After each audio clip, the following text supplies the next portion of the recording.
You're watching the Experience Comic Culture and Sales, streaming live daily to Facebook, YouTube, Twitch, and Twitter.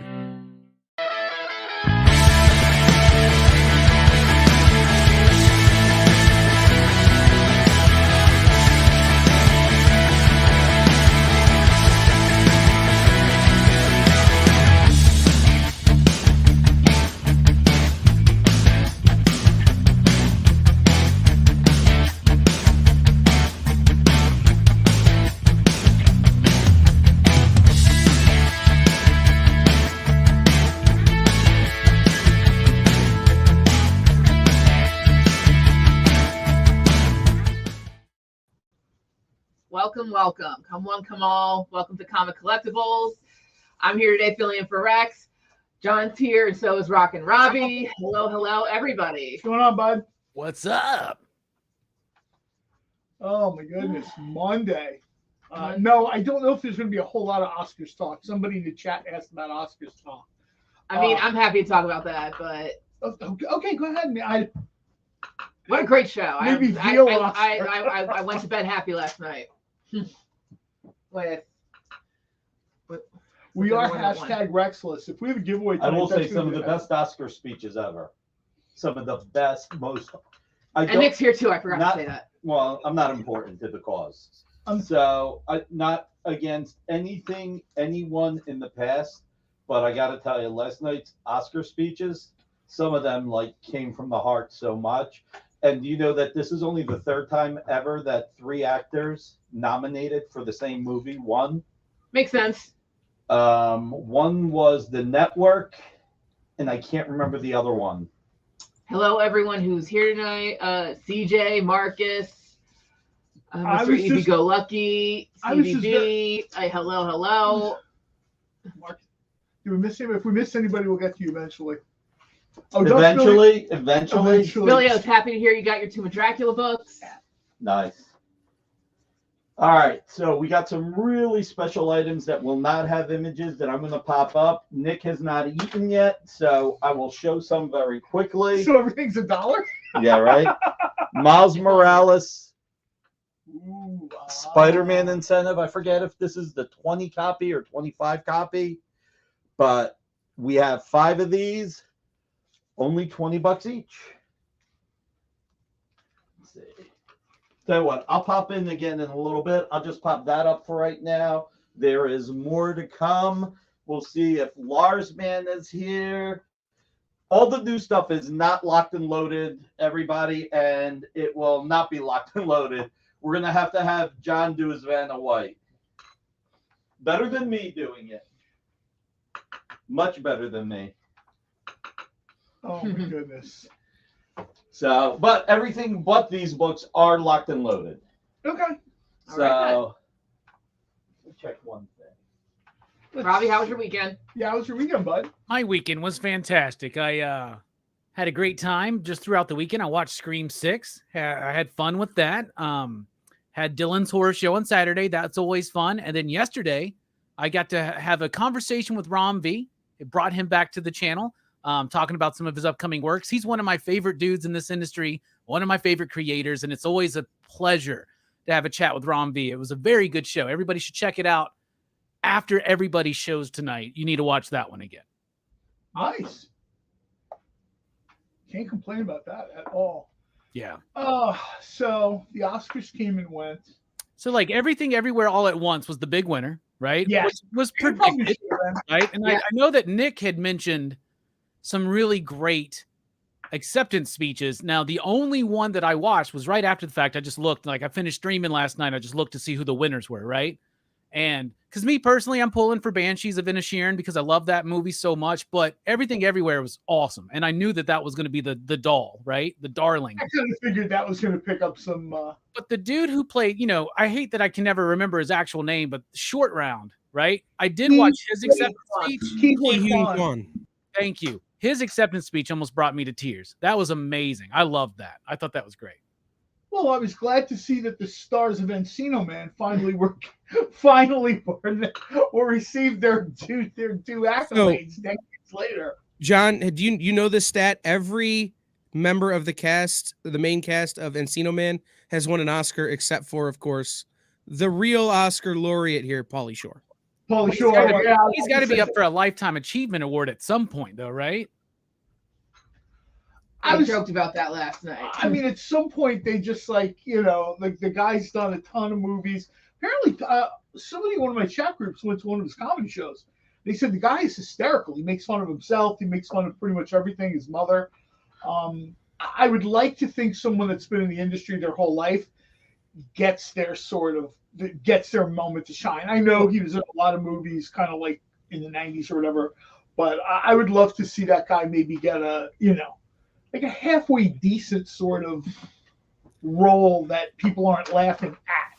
He basically runs the Comedy Store now. His parents founded it, and he basically runs the business now. Like he still does stand up, but he's basically retired from acting because he's running one of the most successful comedy clubs in the country.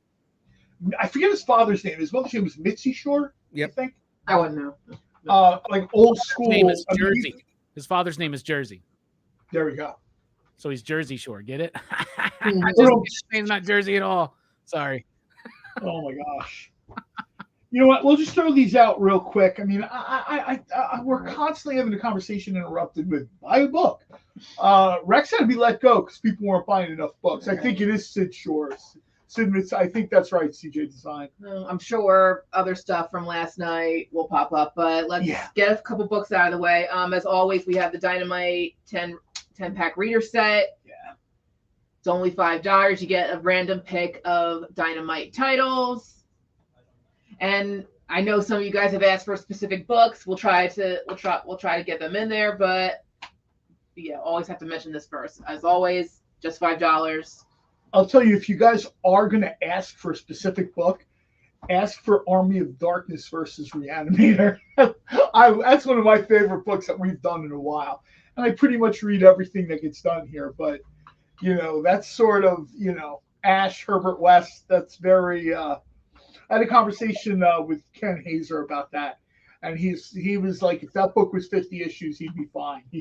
He loved that story. And if you're a Reanimator fan, right now, Dynamite's kickstarting a Reanimator book written by Cullen Bunn with art by Blackie Shepard. And one of your options for a variant cover includes me, Rockin' Robbie, on the cover as a zombie. Everybody should check that out for sure. Yeah. See, this is funny. I'm just going to throw out the leads and let you and Robbie do all the heavy lifting because I don't want to do all this. Okay. Okay. I think that's very cool, though. I really like that. I kind of knew, in all fairness, that was going to be a thing before they announced it on Kickstarter. But I was super glad when I saw that. I thought to myself, Kickstarter now, there's like a ton of stuff that you can get. So you really have to kind of almost like pick and choose the specialty stuff. Getting an award-winning show host on a cover as a zombie, that's pretty cool. It's funny, real quick. I was thinking about something.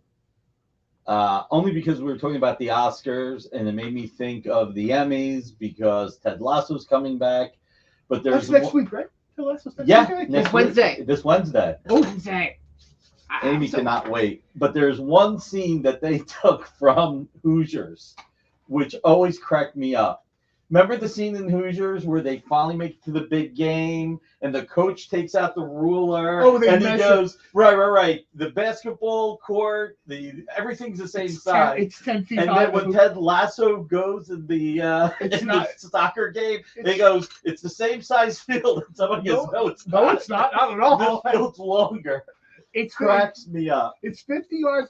No. By the way, I don't know if anybody bought the Miles Morales yet, but if they did, I'm going to give an extra discount. Instead of $20, we're going to make it 10. So just because I'm in a hungry but feel-good moment. So this is an incentive that retailers had to buy. So I don't know if we bought it. Sometimes Lars Man jumps in and Dwayne's Payne wants one. Dwayne's a Payne. Can you please take one off the? Yes, sir. I'll have our rack guy take it off the rack. The ugly Vanna. No. Got you down, Dwayne.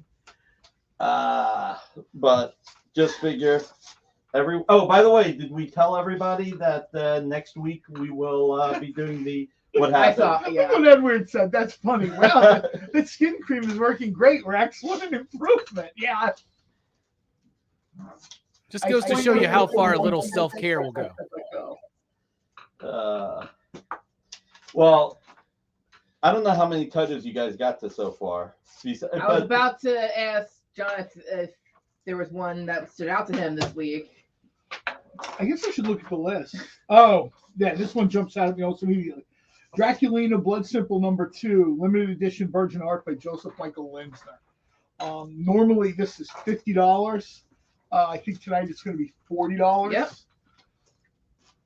And tonight, with John, Amy, and Robbie here, we're actually going to talk about the books. Yeah, right? Wait, let's talk about handball. There was a handball game behind the building earlier today. No. There was, and I wasn't invited. In this weather? You gotta be kidding me. Now, do you mean American handball or international handball? Right?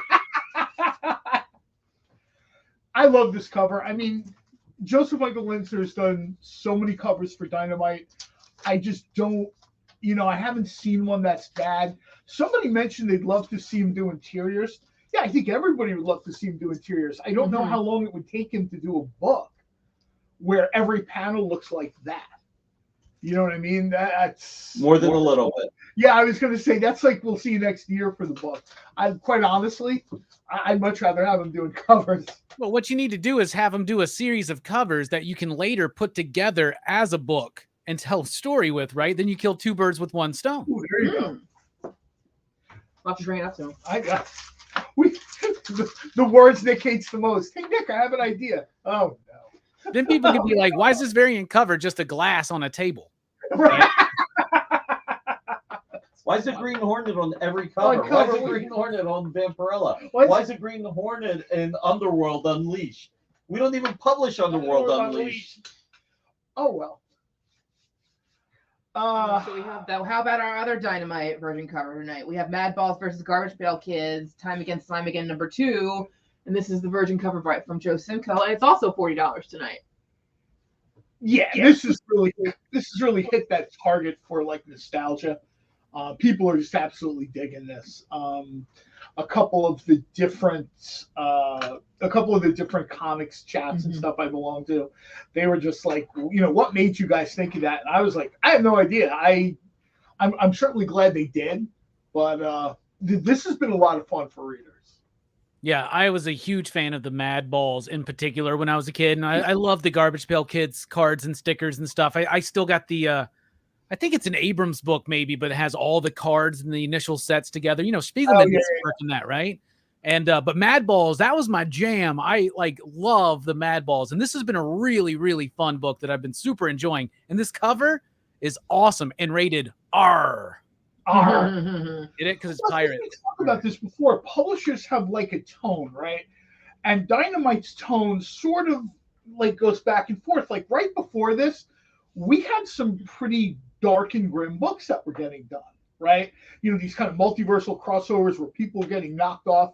And now all of a sudden we've kind of swung back to Gargoyles, Darkwing Duck, GPK Mad Balls. You know what I mean? We're sort of, trying to maybe lighten it up a little bit. There's a couple other things coming. I don't know if they mentioned, did they start running the ads yet for the next Disney thing? Not as far as I'm aware, we know about Scar and Maleficent. Okay, I didn't because I'm not, Disney Villains is a thing. My mother-in-law used to work at the Disney Villain store in Orlando, so when I heard there were going to be Disney Villain books, I was psyched because I have an.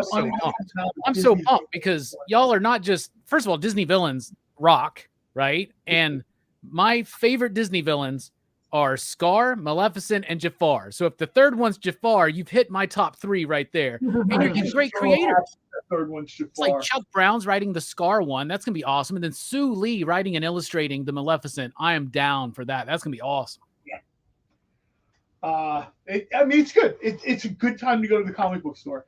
I was at a comic book store last week, and they had said, the guy at the counter had said, "You're the guy from Dynamite, right?" And I said, "Not really, but yeah, kind of." And he said, "You guys must be enjoying everything over there." I said, "Yeah, I'm not going to complain." I said, I'm not going to bash other people's books, but, I'm super happy. I'm super happy with what's going on right now. I want to know who are y'all's favorite Disney villains? My number one's like Maleficent, Scar, Jafar. Those are my top three. What about y'all? mean, honorable mention to Maleficent and Ursula, because Ursula's got the best song. The Evil Queen from Snow White holds a special place in my heart. I grew up on that movie, so they can easily be my top 3 right there. Yeah, my favorite Disney movie is 101 Dalmatians because I love dogs. So I kind of have this special place in my heart for Cruella de Vil, because for me, I'm willing to forgive a lot of evil. Endangering puppies, that's a lot. You can't cross that line. That's a level of evil, especially when I'm like 10. I'm like weeping when that lady is on the screen, and my parents are, it's okay, it's just a movie. The dogs, I'm screaming. Marcus says Palpatine. Palpatine, yeah, I was going to say, I think he kind of meant Disney villains like Disney, the guy villains. who shot Bambi's mom. I'm just surprised nobody said Kathleen Kennedy. Straight up killer. I was going to say, I don't think they mean Palpatine, and I really don't think they mean like Dr. Doom. Mm-hmm. I think they mean of the original Disney. So a villain that sometimes doesn't get mentioned, but if you go back and watch the movie, really entertaining, is Prince John. The guy who shot Bambi's mom, most evil person ever. Right? And that's going to be the next Disney villains one shot, by the way, is the guy who shot Bambi's mom. That's what should be called, too. The guy who shot Bambi's mom. Hey, those long titles, those are in right now. Something is killing the children. We only find them when they're dead. The guy who killed Bambi's mom. There's quite a bit of like endangered children in comics right now. But I'm right there with you. Prince John and Robin Hood's great. Robin Hood's one of my favorite Disney films. Preston's also right. Judge Frollo, huge shout out to him. Also, fantastic song. Yeah. Robin. And I love that movie. I love that movie. Miles Morales sold, really? Right now. Well, is this a good time to say that on Friday it's going to be a Jay Lee art day, and we have the covers to. Is it going to be all Jay Lee? Not all Jay Lee, but a lot of Jay Lee. A lot of Jay Lee? Oh, man, I'm going to have to buy one. Gargoyles #1 and #2 cover will be up for sale. As will Maleficent #1 cover. Oh, my goodness, that Maleficent. As will the Scar. I technically already have a Maleficent. So.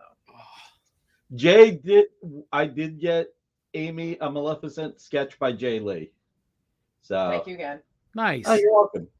So these will be for sale on Friday. He's scheduled to be at MegaCon at the end of the month. He was going to be at Heroes Con last year, and he had to cancel.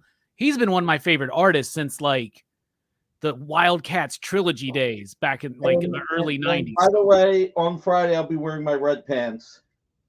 Nice. Friday is a red pants day. Oh yikes! I promise. We've got a photo of Marcus with his red pants.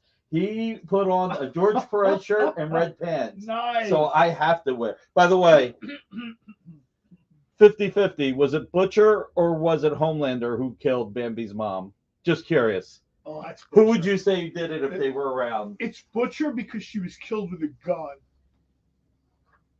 I wouldn't put it past Homelander to hire somebody, though. If she'd have been killed in a flash of light, you'd have known. Yeah, And it we was are selling, and one last thing, we are selling this for Roberto Castro.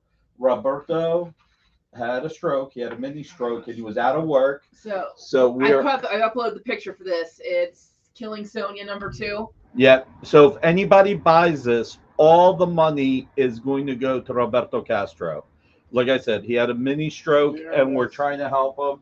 This is actually from my collection, but I'm giving him all the money. It's $750 normally. But tonight's gonna be $600. But tonight it's $600. Although if somebody wanted to pay the $750 outside of the fee, it's all going to Roberto Castro. We're trying to help him out because he's been out of work for a while. So every penny's going to him outside of the PayPal fee. So. All right, I'm going to take the Jay Lee stuff away before Amy liberates them. She should leave them here. Liberate's a nice word. She should leave them here in her safekeeping. She wants to liberate them from me. About Friday, 7 o'clock is going to be Nick, the original art show. Yeah. So, anyway, you guys have a great show. I'll stop interrupting. Yeah, sure you will. You can't. That's part of the show now. You know, Everybody seemed to be happy, by the way. That you didn't eat? They always Yeah, are. I haven't eaten yet. By the way, who bought the Miles Morales? Who bought the first one? Dwayne. Dwayne. All right. Hey, there's Lars, man. He's asking about the Miles book right there. It's Miles Morales Spider-Man #2, and it's The 10-copy incentive. We have 4 of them that we're doing at $10 each, which is a steal. Retailers had to buy 10 copies to get it. They had to spend $20. No, my food's not here yet, CJ. how about we It's been delayed. How about we do one of the Look what I commission cover arts real quick Pop in, before we pop have in to... and Weird's comment. Oh, Lars Man wants 3 of them. Wow. Larsman wants 3 of them. So there's one left? There's only one left. There's only one left. I'll tell you, this price, somebody picked it up. Don't leave it there. And then How we'll nice go of Lars, man, to leave one And for then somebody. right there. Preston takes it. All right. You better go print off some more of these, sir. Oops. About that. Okay, real quick, Very you guys cool, should everybody. each jump on one each because this is Venom in Spider-Man's costume. This is also a 25-copy incentive. We have 3 of them. Oh my God, it's almost Rex Cap. It's Rex Rack. Ah, Rextrap, that's great. Yeah, he's Uh, like a demon from Limbo who's like obsessed with Peter Parker is who that is. Yeah. And so Rex, like that's like Parker backwards or something in it. Larsman wants one. Can you take one of those off, please, Yes, sir. Anything else, sir? How many again? 3. We have 3. Lars Man Larsman took wants 1. There you go for Lars Man. Yeah, 2 this is left. an opportunity to pick up some of these books that when you go to a show, you're like, ugh. And of course, the dealer says, oh, I have plenty of these. Yeah, and they're all over the place on eBay. They're anywhere between, and some of the retailers. I mean, one of the retailers has these at $65 each. But Yeah, the prices are sort of, like you get. I tell everybody, you should of course get them here because the price is lowest, but check around a little bit. look at what Marcus Check wrote. yourself before you wreck yourself. Actually, I'm going to show 2 more Jay Lee covers that we'll have on Sure. Friday. That's never a bad thing. We got a Red Sonja Jay Lee cover. This will be for sale on Friday. And we will have Dark Knight's Metal #7 cover by Jay Lee. That's so freaking cool, man. Isn't it? Man. And You know, he wears red pants on Friday to go with his Red Sonja. If you can't sell any of those covers, by the way, Nick, y'all got my address. You can. I'll If I hold can't them sell for any of you. these if I can't sell any of these covers, I should get fired. Ooh, My nobody mom- buy anything. I can take some time off. My moment has arrived when the board calls. Kenneth, how are you, sir? Oh, and starting next week, we hit the 1,500 subscribers. So starting next week, we're giving away 15 CGC We're giving away graded 15 books. CGC graded books. That We'll is get true. into that a little bit later too. But yeah, thank you. We're growing the channel. The channel's growing. We're super happy about that. There will be CGC books out there. So get ready. Let's see. I'm hoping we could throw one more book in before commercial. Sure, go ahead. How about one of our commission cover arts, Iron Man #600 with the Human Torch and Spider-Man? It's a homage to Strange Tales Annual #2 from Joe Delviato and Mariano Nicieza. Look at that. Man, this is nice. Usually $149.99. Tonight we're just having it at $75. That is a nice one. They're really not playing around anymore, are they? They're like backgrounds, like full color, like all kinds of grooviness. Well, it's just like anything else, right? This thing kind of really caught on. We started doing a few of them, and people really liked them. And so then the artists are like, well, let's put this in a higher gear. I was here a little while ago, and I was probably shouldn't have been, but I was watching some of the stuff that Mariano was doing at his desk, and I'm looking forward to putting that out on the show. We were kind of talking a little bit, and I'm not sure exactly when we'll be able to talk about that yet, but I'm looking forward to that quite a bit.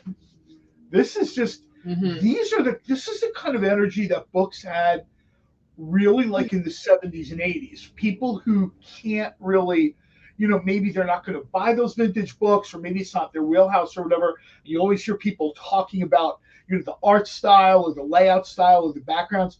This is very much like a snapshot of like Marvel Comics 1979. This is the kind of thing you would say. 100%. And like it's $75. I almost feel like I almost feel like I might be the publisher next year. Things keep getting We'll see. It is 6:30. So how about when we come back, we'll do a Rex Cap. Amy Cap. Amy Cap. Well, Rex Cap. Sorry, if you wanted to be a Rex Cap, you should have been here. It is. It's very much Bronze Age goodness. We'll do a quick recap, and we'll keep going on with what else we have. Sound good? We'll be back in a few minutes. Thanks for hanging, Robbie.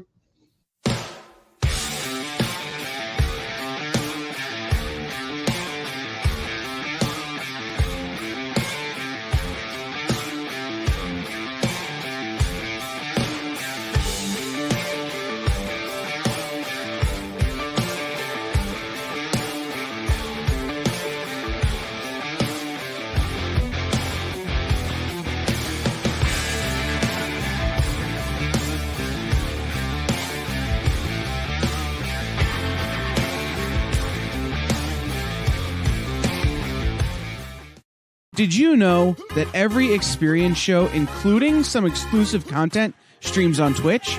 Check it out, twitch.tv/the_EXP. Or just scan that QR code. You just finished the last episode of your favorite new show, and you just have to talk about it.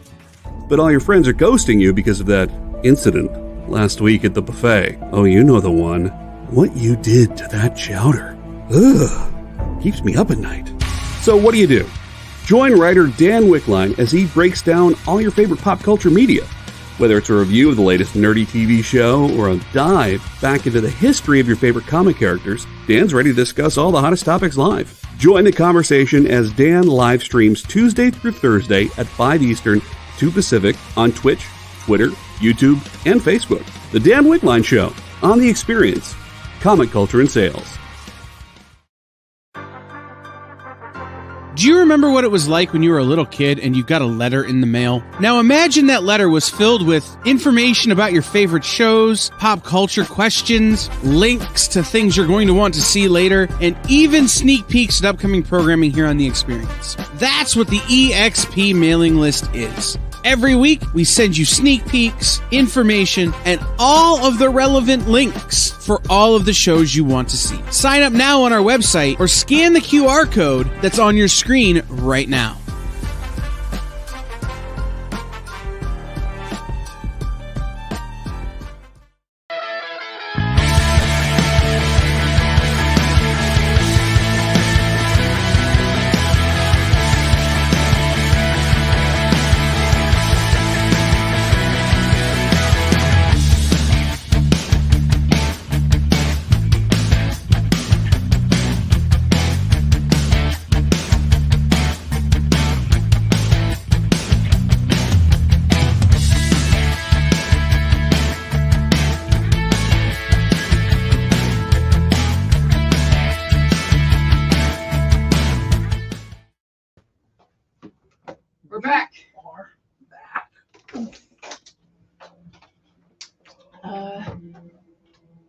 Spilios, I think we're still waiting for those books to come in. Last time I told Kelly, he said they were. I want to say they were supposed to be on their way, but we haven't seen them just yet. But I promise the second they're in, I'll let you know. Yeah, John, don't hate asking, man. I mean, there's nothing wrong with that. I mean, I'm always excited when I have stuff coming, so I don't blame you at all. You want to do a quick? We just went. Besides the incentive covers. We went over. We just showed the Iron Man number 600. Oh yeah, all jokes aside, yeah, Rex is fine. I imagine he'll be back on Wednesday. He just had to. Yeah, Rex is totally fine. He's just updating his resume after we let him go. I saw him at the car wash. He was cleaning cars and having a great old time. I'm a little embarrassed because I can't imagine missing a scheduled show, but I suppose he's on vacation or something. Yeah, Rex just had a thing. I imagine he'll be back on Wednesday. Oh, yeah. I want it to be something cool, like, the secret illegitimate son was in front of his house with a boombox screaming for, decades of back child support, but it's probably not going to be anything that fun. What else? We did the two Dynamite covers, Draculina, Blood Simple #2, Virgin cover for $40. We'll go with that. It sounds better.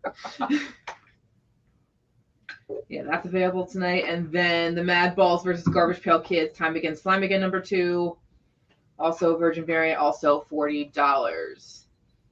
Yeah, I these things. I hate to beat a dead horse here, but the fact that you can get this stuff at a reduced price. I've been to a lot of shows and I kind of see, I see what these things go for. I see what nice.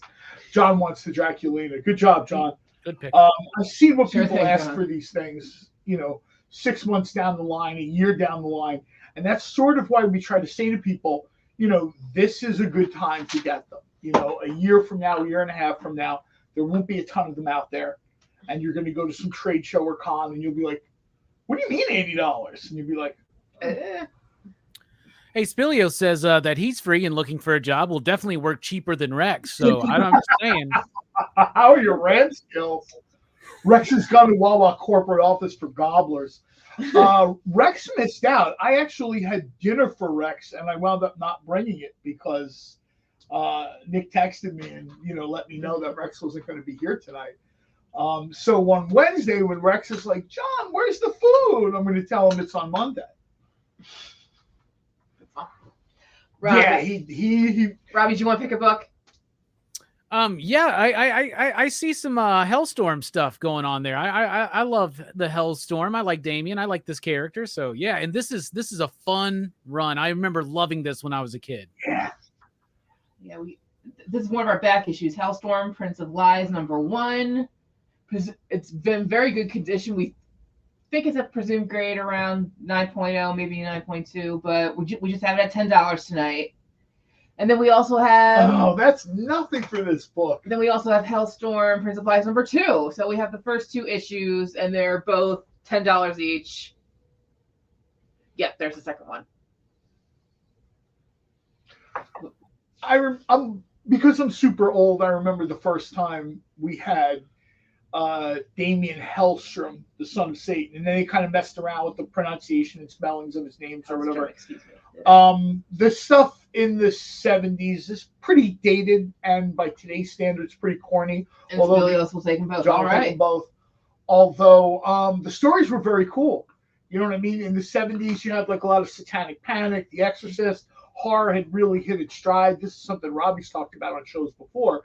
You really and so Marvel wanted to jump in on that. And no, I'm not going to sit here and tell you that all those stories were at the same level in the 70s as Tomb of Dracula and that stuff was. When they came back in like the 90s with this story, there wasn't a ton of horror at Marvel at the time. Mm-hmm. And when they came back with this was like Robbie said, this was a great run.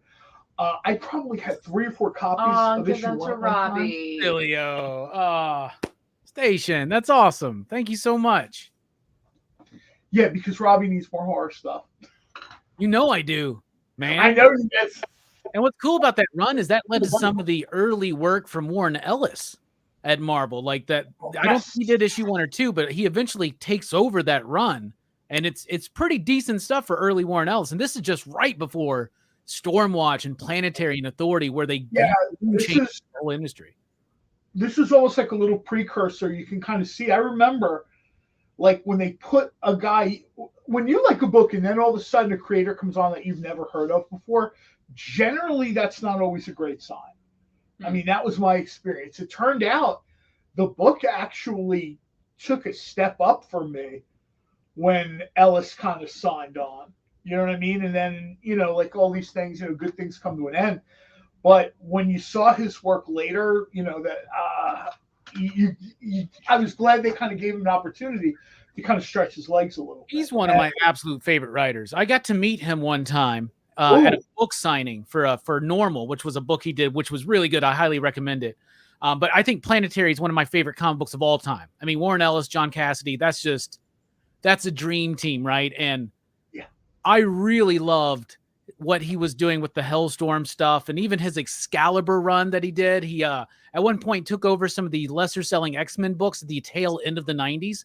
like X-Man and X-Force and Generation X, and just really, really solid stuff. Probably, I remember one of the cons we went to, they asked around, like, what did you want to see? And for me, the thing I always wanted to see was like Planetary. I always kind of wanted to see Planetary, and I wanted to see, I thought if they were going to turn something into like an animated series, like that, everything with like that Warren Ellis, Mark Millar vibe works super well in animation. What would have worked so well with Planetary too is, you remember, each issue is kind of like playing with a different genre, right? It's playing with the tropes of things. Like you got a kaiju episode, you got your Doc Savage issue. You get this. If you did a show about that, like animated, and changed your animation style, let a different director come in and do a different style for each one, that'd be amazing. Speaking of Warren Ellis, you know, he did some really great James Bond books for Dynamite, some little publisher that we don't really know much about, but yeah, great work there. If you've never read his James Bond stuff, get a hold of those at your LCS or on Dynamic Forces or wherever, because that's a really excellent run. One of the things that I've sort of been able to talk about Dynamite Comics a little bit that I've really enjoyed is talking to people about James Bond. Because James Bond fans, I don't want to say they're long suffering, but you get one movie every 3 or 4 years, and that's it for a long, long time. And Dynamite started doing James Bond books 9 years ago, 11 years ago. I'm not sure exactly what it was. And the 007 books are as good as anything that had been done before. And they sort of really help you, deal with the fact that you're only going to get something every 3 or 4 years. You know, we're real spoiled now. The MCU, we're going to get, people might say, too many movies. You know what I mean? And then even some of the other franchises, they're really pushing. Every couple of years, we get a Batman movie, different guy, whatever. James Bond, they have no intention of doing that. There's going to be one guy that's James Bond. You're going to get the movies in the time frame they make them, and that's it. So if you know a Bond fan, do them a favor. Get the Dynamite 10-pack, ask for some James Bond books, and hand them to them. Yeah, I've done that for a few friends, and they were like, these were people that were kind of done reading comics. Yeah. And my personal recommendations, that those 2 Warren Ellis books, I think it's like Vagar and Iodon or something like that. But there's a one shot called James Bond Solstice that was written and illustrated by a homie of mine, Ibrahim Mustafa. And it is absolutely fantastic. And one of my favorite single James Bond comics I have ever read. And I'll tell you right now, I would probably start with that. You know how a lot of times, like Alec will ask me, like, where should I start with something? Mm-hmm. I'll tell you right now, that's a great place to start. Because James Bond doesn't necessarily have to be chronological. People understand there are different stages of his career. You know what I mean? Jeff Parker did one where he was a naval officer. I can't remember the name of it off the top of my head. But just like at the beginning of, he plans on being a naval officer, but somehow he gets mixed up and stuff. Yeah, is that like, is it year one even? Is it like James Bond year 1 or something like that? Or first mission maybe? I went to call it that, but I don't remember what it was. But I remember talking to Jeff Parker, and he told me, in his mind, that's the way he thought about it. There's another really great one called The Body. I think James Bond, The Body, and it's by Alesh Kott. It is really cerebral. Like, it's so good. Like, the James Bond books y'all do are amazing. You got Philip Kennedy Johnson working on them now. I mean, like, I was just going to get to that. You don't sleep on the talent that does the James Bond books. And it's because James Bond has had such an impact and influence on so many writers and artists, right? So who doesn't want to put their footprint into the Bond mythology? Almost everybody's a Bond fan who's in the business at some level, right? I'm sure there's more hardcore fans than not, but there's nobody that's like working in comics. Oh, I hate James Bond. No, you don't. Come on, man. You know what I mean? And James Bond Origin. I'll have to look that up. James Bond, that might be the Jeff Parker one. I just love the fact that Bond is a character that you can just do different things with. Yeah, sure. You can kind of stick to the original Ian Fleming script, and some of those books are great. But then you can do stuff like a year 1 story or the Moneypenny series, right? Yeah, there's a Moneypenny series y'all did. There was an M1 shot that was phenomenal. Like, lots of cool stuff. M1 shot I really, really, really liked. You know what? Bond covers, I don't know, and that's something I haven't specifically asked Nick. I know some variant covers, like, it depends, right? Mm-hmm. Some properties are okay with variant covers, some not so much. two of our cosplayers that I talk to pretty regularly on social media would kill to do some Bond cover. Gracie the cosplayer, and at one point Rachel Holland was going to try to spray paint herself gold, like for like a show, and it turned out that it wasn't quite right. And I guess her makeup person was like, "I don't think you want to put this on your skin and then walk around at a con all day." But there are cosplayers out there, and Ireland Reed just said a bunch of times, "If you want me to be a Bond girl, just you know what I mean, just tell me." She actually has, if you go to her website, she's actually cosplayed one or two Bond girls. Most cosplayers, yeah, they would actually kill. I don't know if Nick comes back in, maybe we'll ask him, or you know what I mean. I don't know if that's the thing, or maybe they don't want, like how do you put it, sexy variant covers. Yeah, there's no way that James Bond should be sexy, right? I mean, James Bond's Yeah, one of I the was going to say that. To be honest with you, some of the covers are already pretty sexy. Speaking of which, here's a $1 billion idea I'm about to just hand y'all to do with whatever you want. Like you're doing the series of Disney villains one-shots, how about a series of Bond girl one-shots?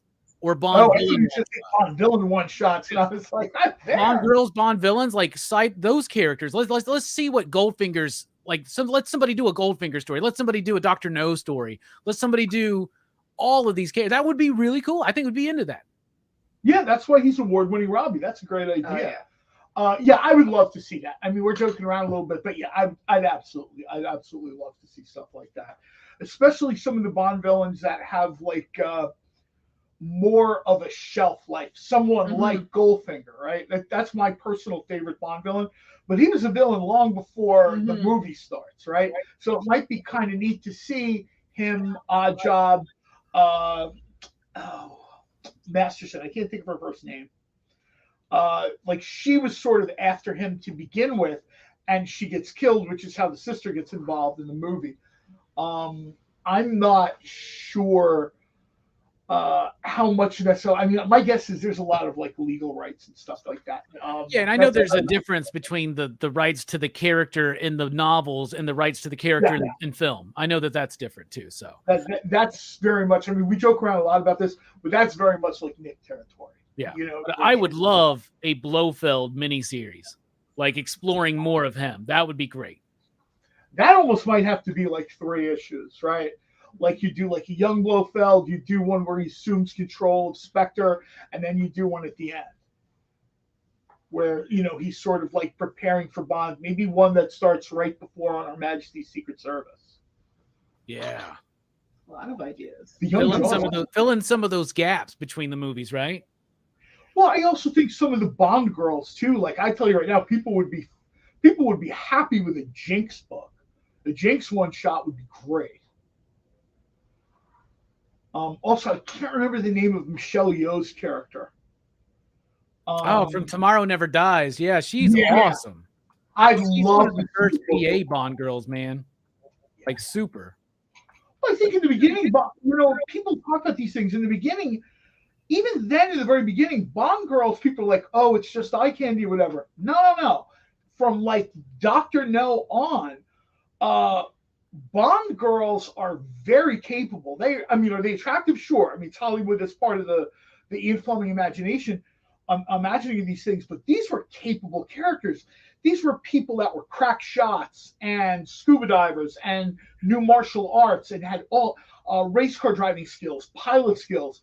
There are almost no Bond girls that you would call, background scenery. All these characters had stories at different levels or whatever. And that goes all the way back to Goldfinger, right? With I don't know if I can say your name on air, but you know what I'm talking about, Miss Galore. And she's like awesome, and she's like super capable. She's got agency. She's got her own underlings. She knew judo at one point. I guess her and Bond are fighting, and she throws Bond. She's obviously a pilot. Honey Rider, I think, is from Dr. No, right? She's yes, that's the first one, right? That's the first one. Yeah. She's a deep sea diver. She's a scuba diver. She's trying to find like her brother or dad or something, right? On the island. Yeah. Super educated. Like she was raised on the encyclopedia. Marcus, if they do a J.W. Pepper Racist Sheriff one shot. I'm out, man. That character's so annoying to me in both of those movies. He was so annoying in the one. I can't even remember. It's Live and Let Die, maybe. But then like he comes back in another. It's just and it becomes like Smokey and the Bandit for like 20 minutes randomly in the middle of a Bond film. It was so annoying. And the other thing, I think if I was going to see a Bond villain that I'd want to see the one shot for, I think I'd want to see the Man in the Golden Gun, because he obviously had quite a career before Bond reaches his island, right? Mhm. The reason he kind of wants Bond to come to the island is because he wants to test himself, because he's punched the ticket of everyone else that's come up against him, right? So he's sort of he's getting $1 million a hit like in the 70s, which is like $10 million a hit now. So I would love to see like a Man with a Golden Gun one shot. Like, how did you go from where you started to when you get on that island where him and Bond are like back to back with the guns? Or Plus, it's Christopher Lee. Like, come on. I almost said Walken. Yeah, That's that guy's life story in and of itself is ridiculous. That guy has told a million stories from his World War II adventures. It's hard. It's hard not to be into that guy. Tell me if we have a James Bond book. No James Bond book, but how about we knock out a couple more back issues? Yeah, go ahead. That's a great idea. We have a Sabretooth versus Darkhold number 4 in pretty good condition. Again, presumed grade a 9.4. That's what it says on here. We're gonna keep it at $10 tonight. Man, these are some great blasts from the past, man.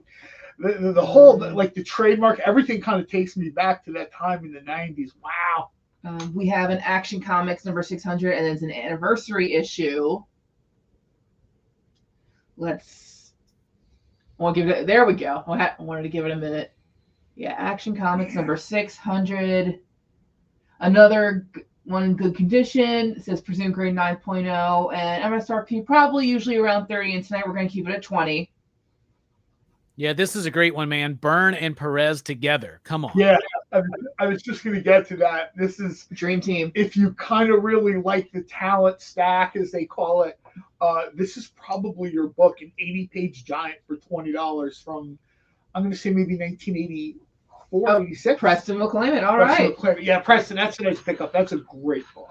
I love that vintage, like that retro style cover too. I love it so much. Yeah. It looks like in the one corner, it's almost like, I don't know if these are quite Just Imagine stories, but you've got, I guess that looks like it's Superman and Wonder Woman being together long before you started seeing it. Some of the other, it's almost like an idea that came later. Yeah, he's dating Wonder Woman.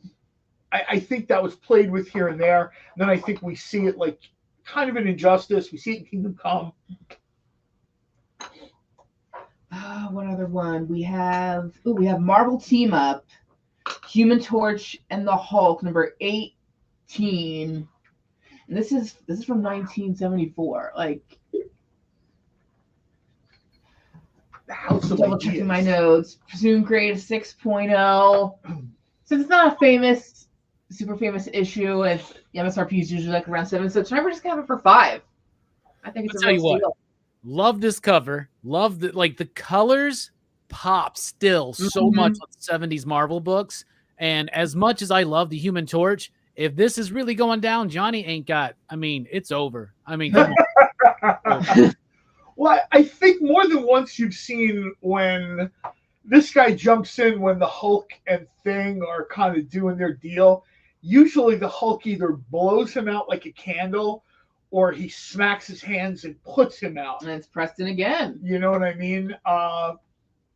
Yeah. Preston's picking up some of this, the Marvel age stuff. I remember this.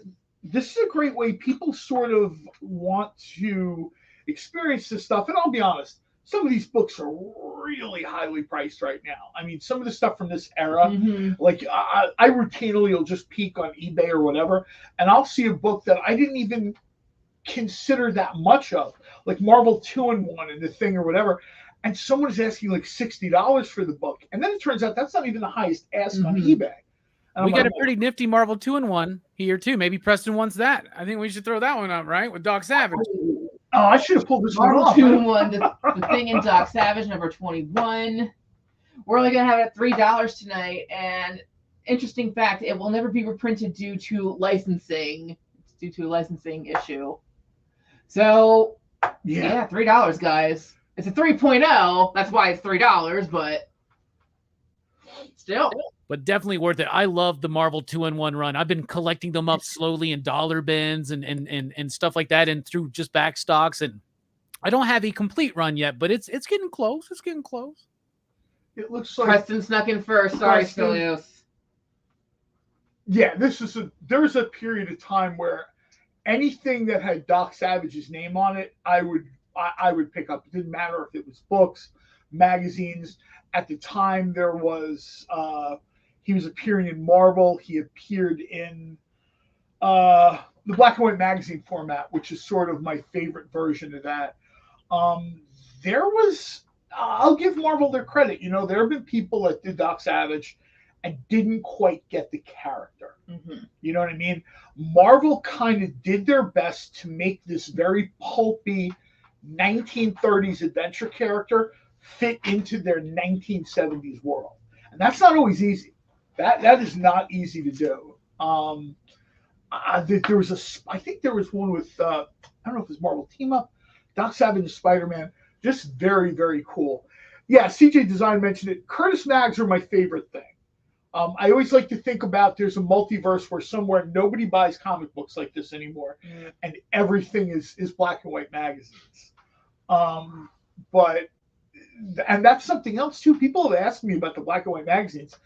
Yes, and Robbie probably remembers this. He's a retailer.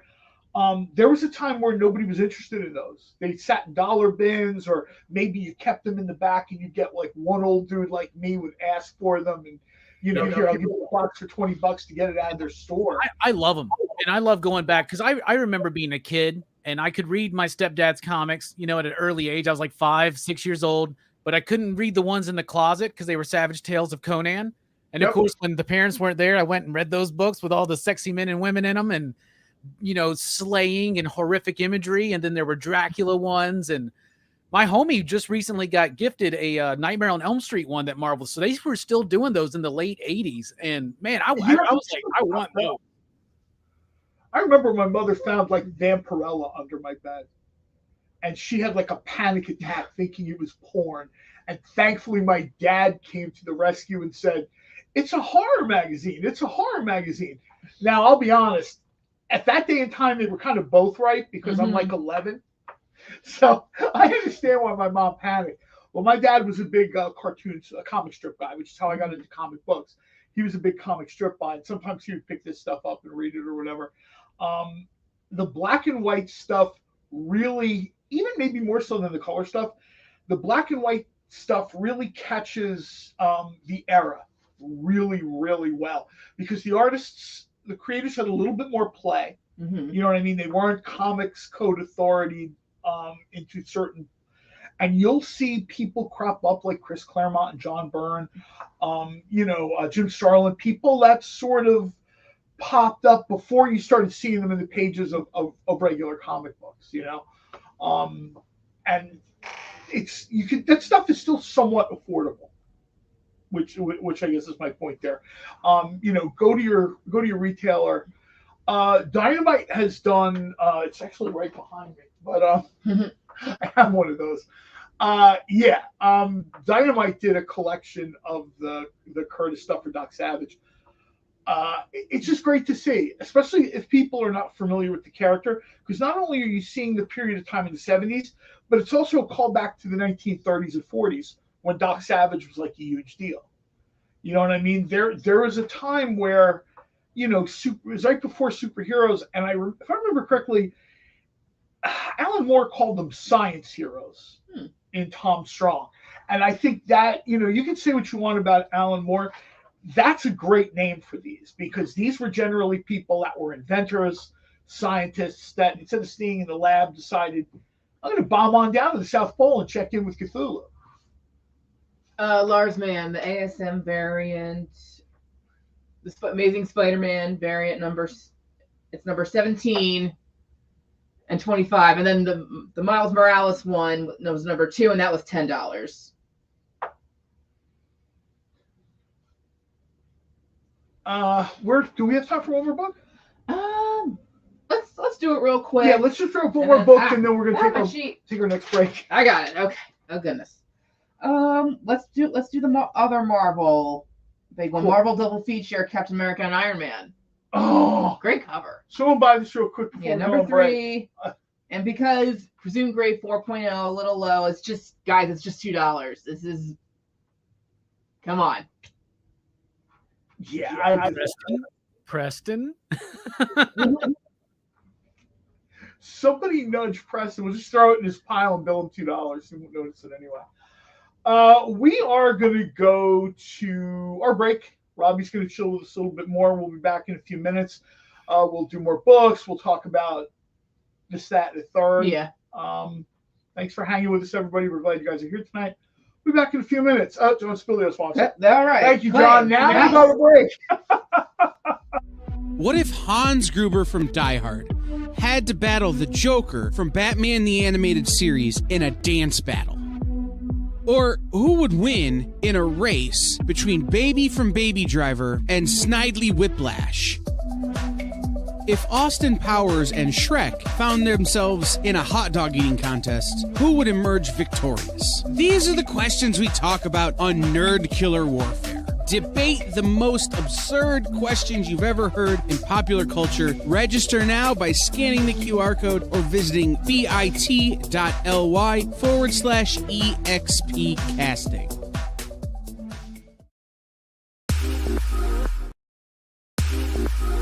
You know how when you go to Comic-Con, after Comic-Con, you go to the hotel bar, and there's a whole bunch of people playing music and dancing, and you've got Pikachu and Lara Croft Tomb Raider doing the cha-cha slide just down from Deadpool and Batman and Wonder Woman? That's every Saturday night over on the Experience Twitch channel. Join Taji Beats for the EXP Dance Party, exclusively on Twitch, twitch.tv/the_EXP.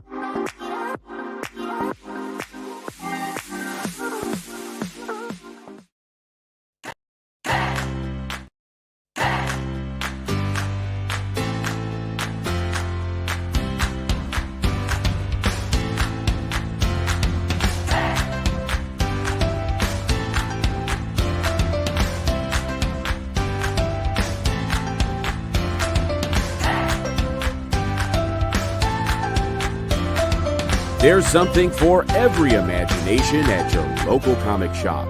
Visit comicshoplocator.com to find a store near you.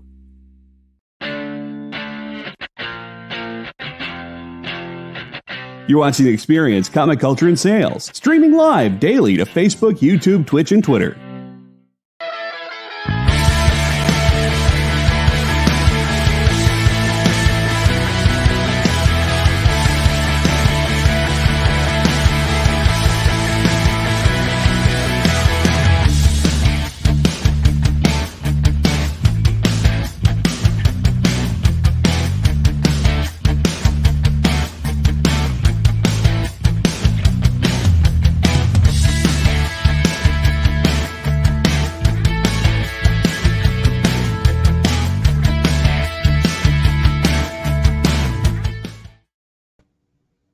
We are back. That was fast.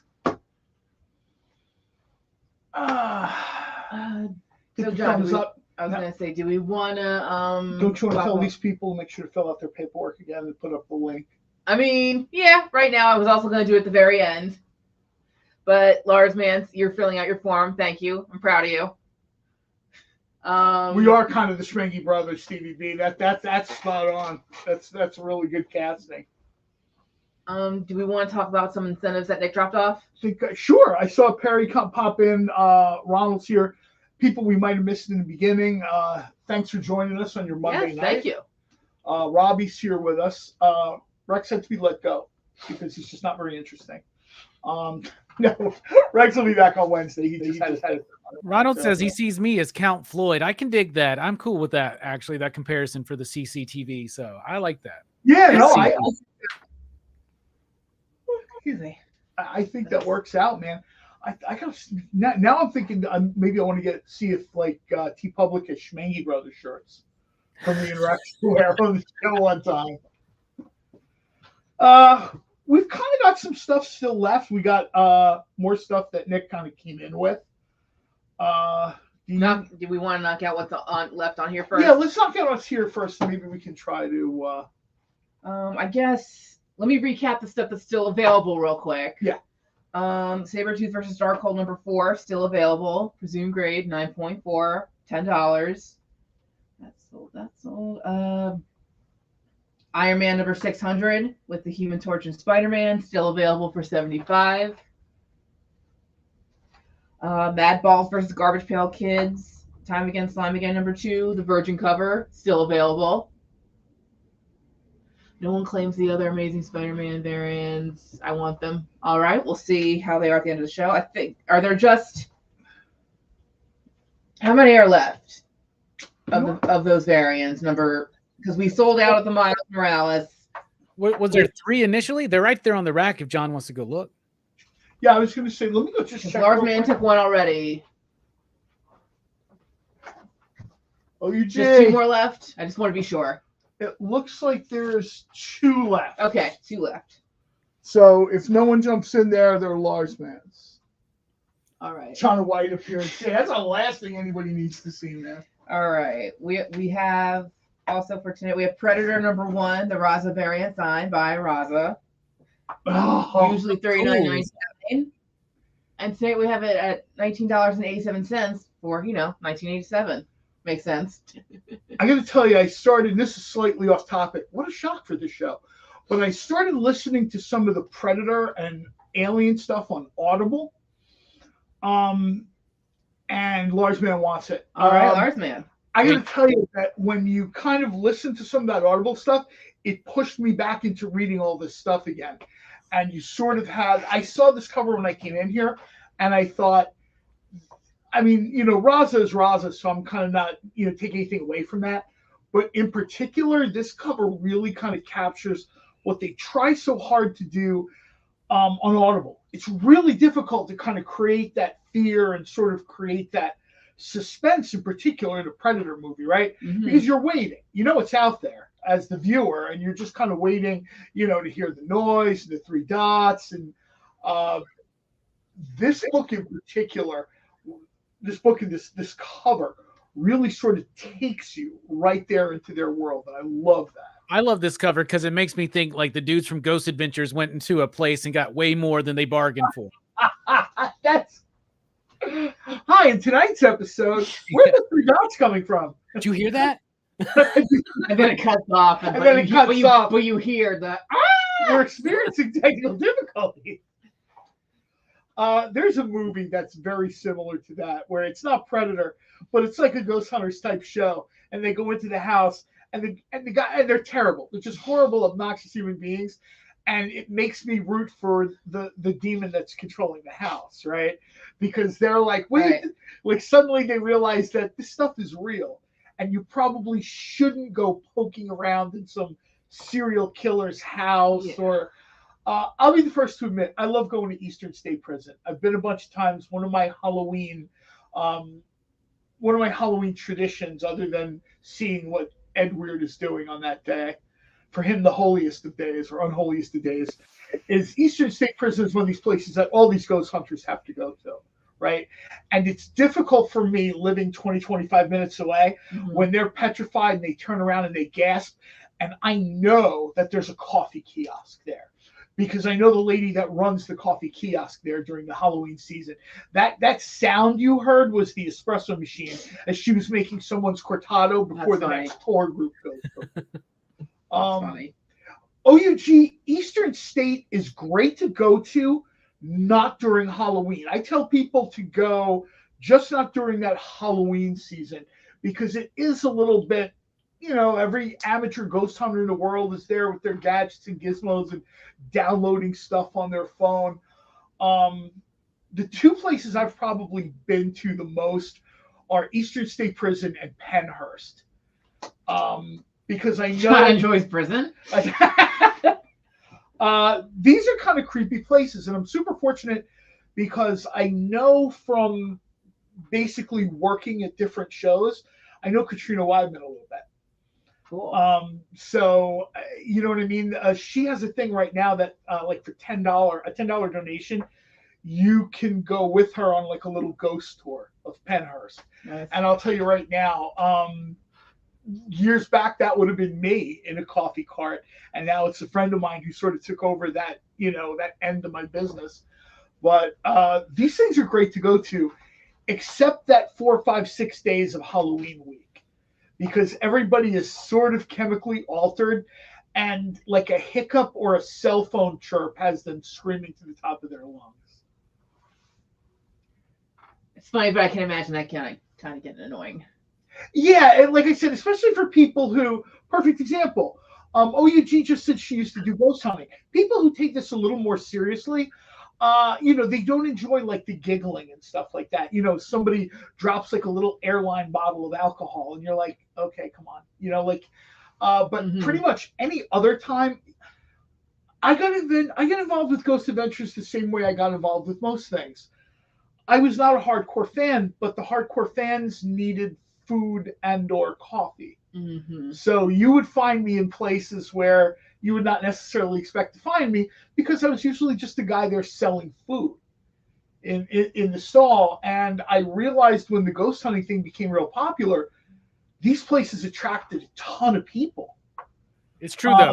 You'll find John in the most random places. I was going to the bathroom in the park one time. He's in there trying to sell hot dogs. Get you a Frankster? Whoa. That's probably the thing I honestly miss the most. People ask me if I miss like the street food world, if I ask the mobile coffee world or whatever. What I miss is seeing the cool stuff and the cool people. Like, you know what I mean? Like people who were into ghost hunting, people who were into the Renaissance fair, you know, things that they were hardcore into it. You know, and of course I'm just a guy sitting there in a cart selling maybe coffee or donuts or something. But that was clearly the best part of that. Well, other than the money, that was clearly the best part of that. Have any of you guys, are you familiar with the documentary that was called Sir No Face? You seen that at all? So it's like this ghost hunting. There's this team of ghost hunters, like somewhere in Australia or something, I think is where it was. And they capture like a full bodied apparition peeking out of like behind a door and coming back.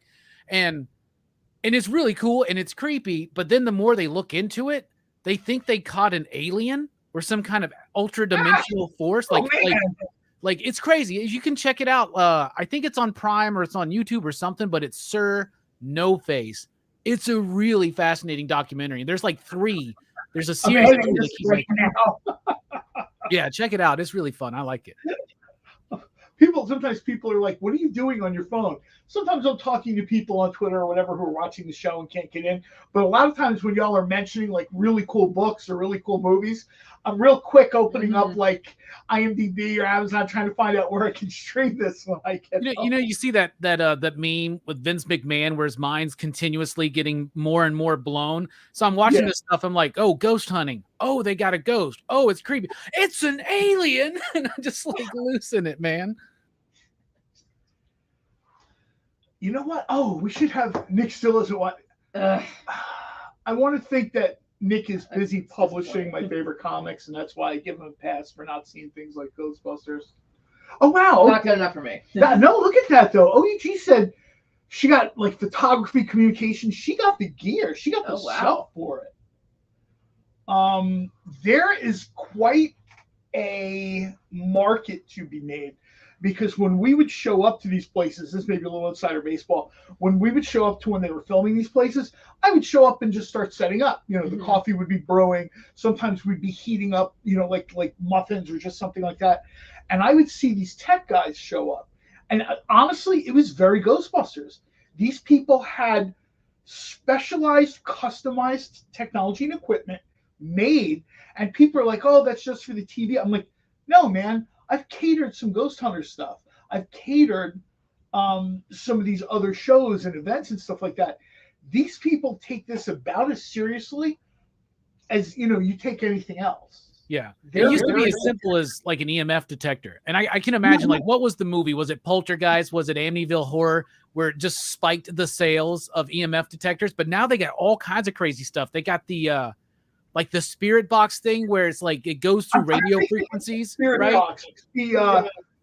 maybe Pete remembers it, but there's a name for that box where they take all the kind of background EVP or whatever and they translate it into words. So you'll hear like a lot of garbled stuff, and then you'll hear like a word.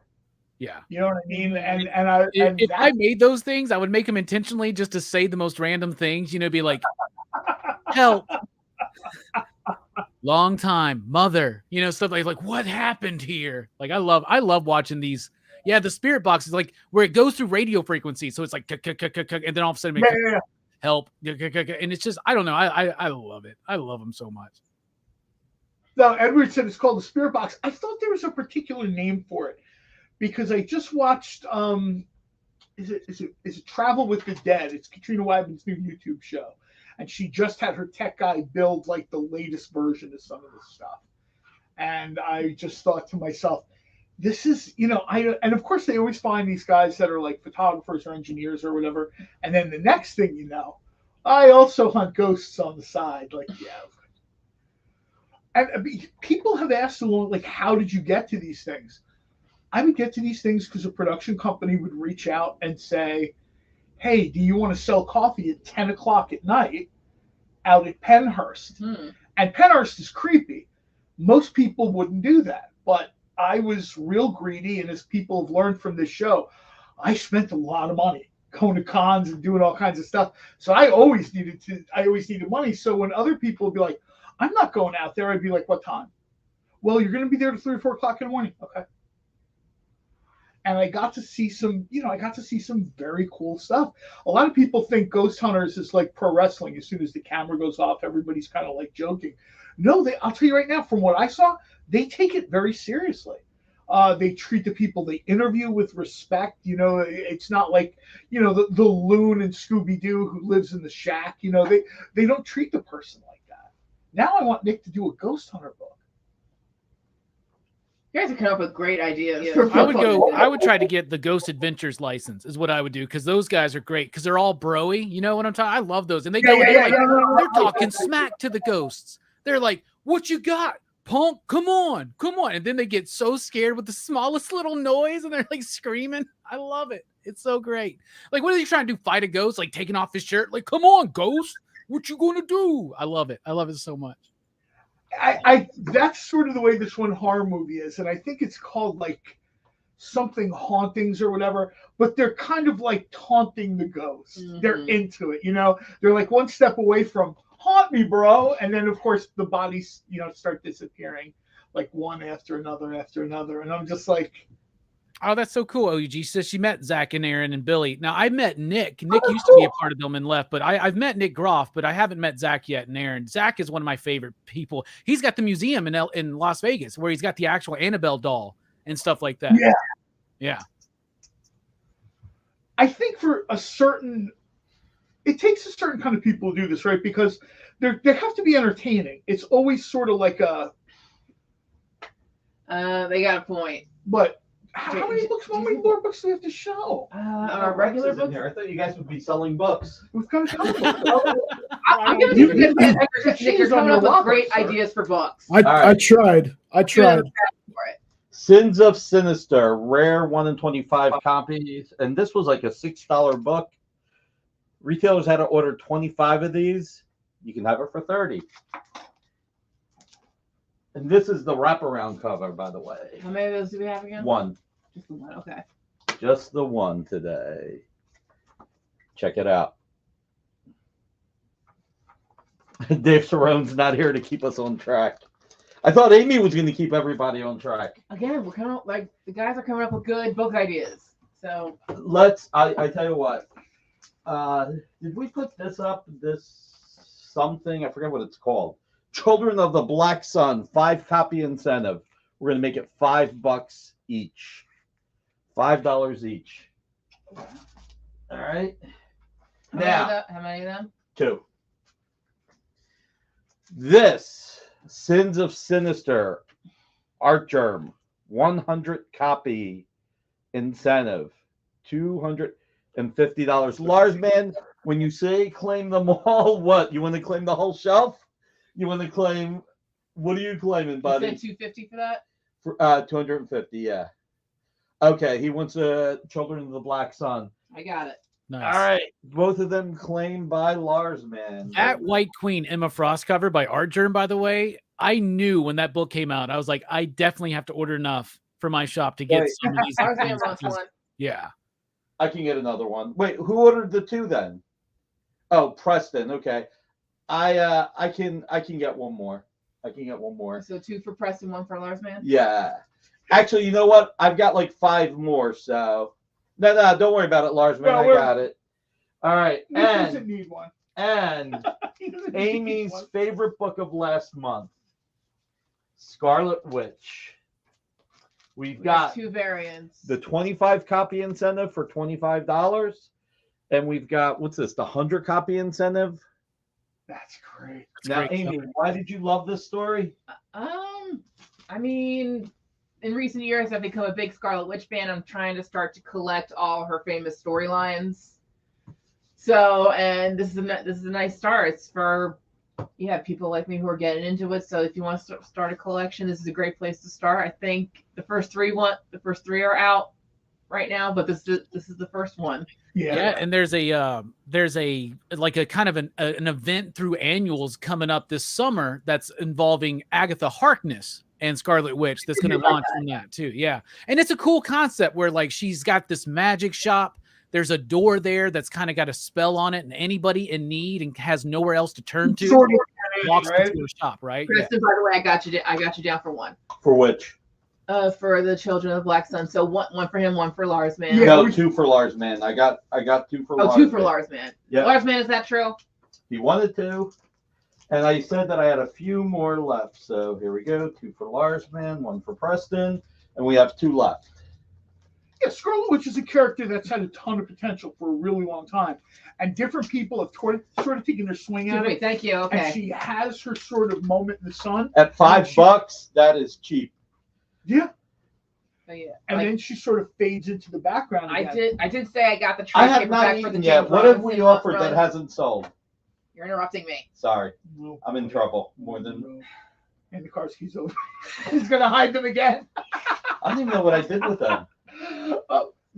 That's how I got here. telling John I got the trade paperback of the James Robinson run, which is very, very good. Oh, Lot of Kyle was right. beautiful art, really cool storyline. And then what were you saying? What did we offer that hasn't sold? I'm hungry. What That were Iron Man I- 600 for sure. Nobody's bought that one yet, right? Yeah, Yeah, I I haven't was bought that one yet. Oh my God, what do we have it at? 75. $75. All right, you know what? $62 for 1962. Oh, We didn't get to this yet, but let's talk about the other commission cover art yeah. I that was we gonna have. say, let's do some CCA stuff. Thor #1 with Thor versus Kang from Joe Del Beato and Mariano Nicieza. MSRP is $149.99, and we have this at $62. The all-powerful sunburst shield of Kang. I love this. Great cover. We also have Captain America #1 with Captain America and Spidey versus the Hulk Oh, from Del Beato and Nicieza. Another excellent cover. Now, this one, which would be $169.99, we have for $75 tonight. That's Unless awesome. Nick- 3 popular Marvel characters, and I like to think that Captain America has a caption there, a word balloon saying, "No, don't kill Spidey yet. He owes me $25." wait, we got to do that Hostess Twinkies thing. Hey, don't forget the Hostess Twinkies ad. Yeah. Twinkies thing. And the other one with Thor and Kang, I like to think that's just them at Studio 54. I don't know what it was about Kang, but somewhere along the line they came up with this idea that his shield of tiny little sunbursts Mhm. could stop anything. He used it with the Fantastic Four, he used it with the Avengers, it didn't matter. Once he threw that up, nothing. And that was sort of what I was hoping for in Quantumania. I mean, they gave him a force field, but there's part of me that wanted to be a bunch of little disco lights. OUG says Hulk looks like he's hugging Spidey. So Cap's actually saying, "No, Spidey, he's just trying to hug you." He's so friendly. He's so friendly. My rat. My nephew hugs me. Yeah. And he responds, "Whack." Spidey is Yeah, my these ride guys- home. I like that one. These guys just have this great sort of energy in like recapturing this era. You know what I mean? Like if they're doing Romita type stuff, if they're doing Kirby type stuff, I mean, you know, this is probably some of the closest like original CCA type stuff you're going to get at this price. You know, because it's not like they're making any more of the real stuff. We're bringing back Fearless Defenders #1 and Uncanny X-Men #1, the Hulk versus Namor set. Give someone another chance to get it. Usually, MSRP would be $199.99, but we're just gonna keep it at $100. So we still got this available. TJ James, I'm going to forward that idea to Joe and Mariano. A CCA of Amy as Sif beating down Nick as Loki. I'm tempted to ask one for me as Scarlet Witch. I'm tempted to ask Loki. that. Yeah, I just love this. This is very, very. I love this cover. We've done a bunch of these connecting covers, and this one is. If you guys have any ideas for connecting covers like this, let us know. Yeah. If there's one we haven't shown yet, let us know. Same goes for you, Robbie. If you can think of one, let us know. Have you ever done any connecting covers of Two-Face, like half of his face in one and the other half on the other? That'd be cool. How have we not done that one yet? See, I feel like we have done that one, but I don't. It's been a while. I mean, I might be wrong though. But that's so like obvious that I almost feel like it was done already. Because you would think if you're doing two covers together, you know, Two-Face kind of jumps right out to the front of, all right, let's knock this one out first. I want a connecting cover of Amy versus Rex and his squirrel. Rex's squirrel girl. Oh my God. Cornelius doing his little chitty chit thing. Yeah, the squirrel will be on his shoulder, right? Like and the big bushy tail. Amy's got her Scarlet Witch hex bolts being fired out. That'd be awesome. I'll actually put money in for that. That'd be fair. Nick, if you don't want to pay someone to do that cover, I will. that's kind of worth it, man. Do we want to do maybe throw one more? Oh, there's a good suggestion from Sean. A cover where it's Batman and Damian Wayne Robin, the other Superman and Jonathan Kent, and then even doing one with Damian and Jonathan Kent when they were the Super Sons. That would be awesome. I like that one. They're all great ideas. I'd also like to see a cover of them as the Super Sons and them from, and I don't remember which Elseworld this was, but they're kind of like their world's finest in the future when they grow up. And Damian Wayne is almost sort of like a mashup between Batman and John Constantine. And Jonathan Kent is a mashup between Superman at that point and almost like Dr. Manhattan. His powers go off the scale. It seems like every 5 or 6, 7 issues, he develops a new superpower. And my guess is his real superpower is he just develops powers as he needs them, like Dr. Manhattan. Ooh, Hulk versus Superman from Kenny. Ken talked about that once. There was a thing he loved on DeviantArt where I guess Hulk was holding Superman by his cape and getting him ready to hit him. And he thought that was like, you know, who would win that fight? That would like. It goes back and forth. Everybody sort of has their things. It depends which versions of the character you're talking about. Probably my favorite pairing of those two is Maestro versus Kingdom Come Superman with the black shield and the gray hair. That I pay real money for that book. I like the older Star Wars character versus their younger versions. That's a good one. Oh, that's a real good one too. I like that a lot. How about Cyborg Superman versus the Terminator? That'd be a good one. That's an interesting character. He just gets rid of the human parts at the end. Like, no, I'm good, man. I'm good. I like that though. Poison Ivy with Ivy. Oh, and Ivy and Harley, and what Harley sees when she takes. I like that a lot, man. Especially if you watch like the Harley Quinn cartoon. They have a lot of fun with that sort of stuff, and I really like that. What Harley sees when she takes the spores and is all psychedelic. That's Justice very League cool. versus Teen Titans. Oh, Batman versus Daredevil. I'd like to see a Mr. Fantastic versus Doctor Doom personally. I think that'd be cool. No. And you could have Reed stretching into the one and then back into the other, right? That could be cool.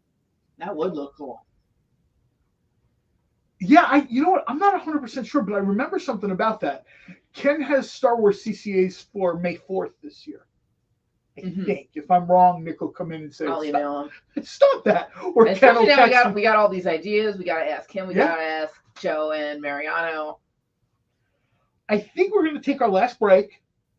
Everybody hang out with us. We got one more to do. Oh, Wonder Twins versus. I like that. We'll be back in like a few minutes. Robbie's going to hang with us. We'll do some more books. Yeah, we got a few more books. We got a few more books left. We'll see do if a we can recap get- for whatever hasn't sold.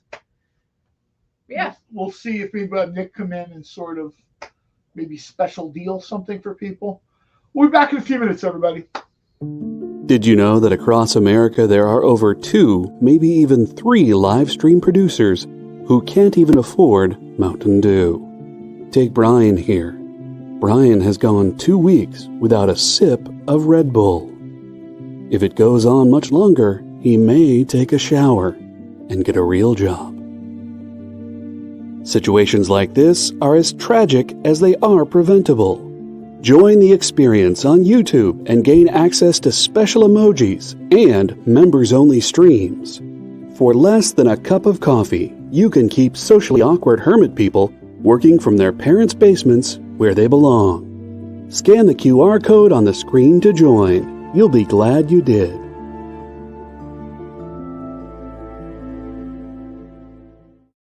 Imagine being at a convention and going to an interview panel that's just for you.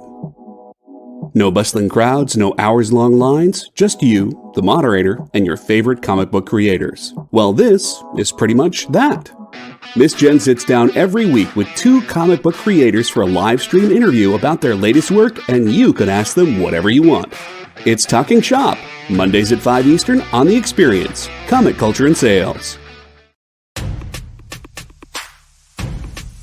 Go follow The Experience on TikTok at @the_EXP1 or scan the QR code on the screen. Our TikTok is like everywhere else we are, except you only have to deal with us for a minute. Seems like a win-win to me.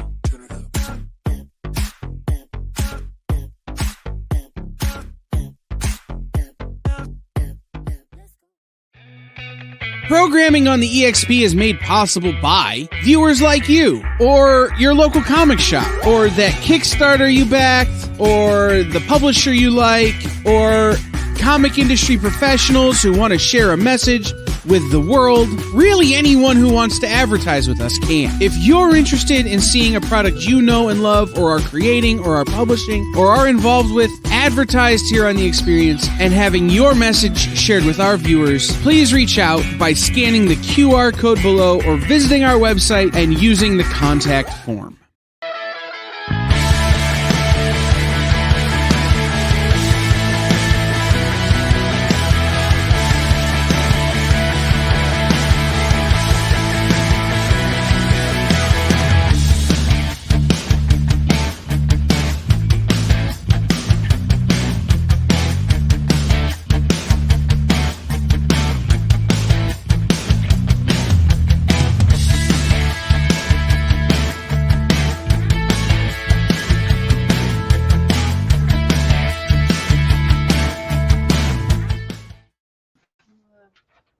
We are We're back for the final time tonight. Oh, that sounds terrible.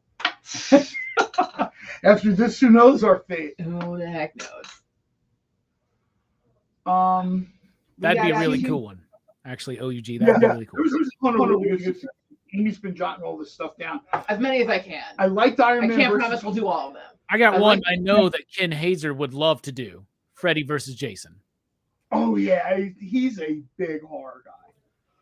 I really like the Iron Man versus Hardware idea. We should get a nice horror series when Halloween comes around. I almost like the idea of combining 2 suggestions I saw in here.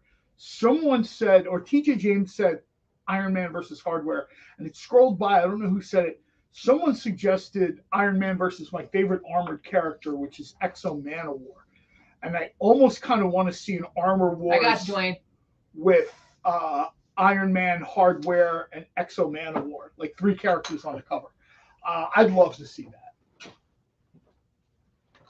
I was just saying, I think we got like 3 books left on the regular list and then a couple more incentives left. So let's knock out what's here. We have Uncanny X-Men number 66, the Facsimile edition, signed in gold by Andy Kubert. Usually $89.99 for the gold signature, but tonight we have it at 5-star at $50. Always nice. I just want to know what was the idea behind Gambit's original costume. You know, I just want to know, like, what were they like? Just what were they thinking? Like, I don't know. I mean, come on, right? I mean, look at that. Like, what is that? Like that. I love it, but it's like, what is that? As an old person, I like to say things were different in the 90s because I've got like no answer for that. Even in the 90s, you were like, everybody was all straps and pockets and like these giant shoulder pads, and you were like, you know, or these weird, totally impractical coats and cloaks. And you're like, you know, at the time, a guy like Kelly Jones was drawing Batman with like a 37-foot cloak. And you'd be like, dude, what are you doing? We have Edge of Spider-Verse, Gwen Stacy number 2. This is the Facsimile edition. And the Facsimile edition's usually probably as high as $14, $15. Tonight we just have it for $8. Oh, that's nice. That's very cool cover.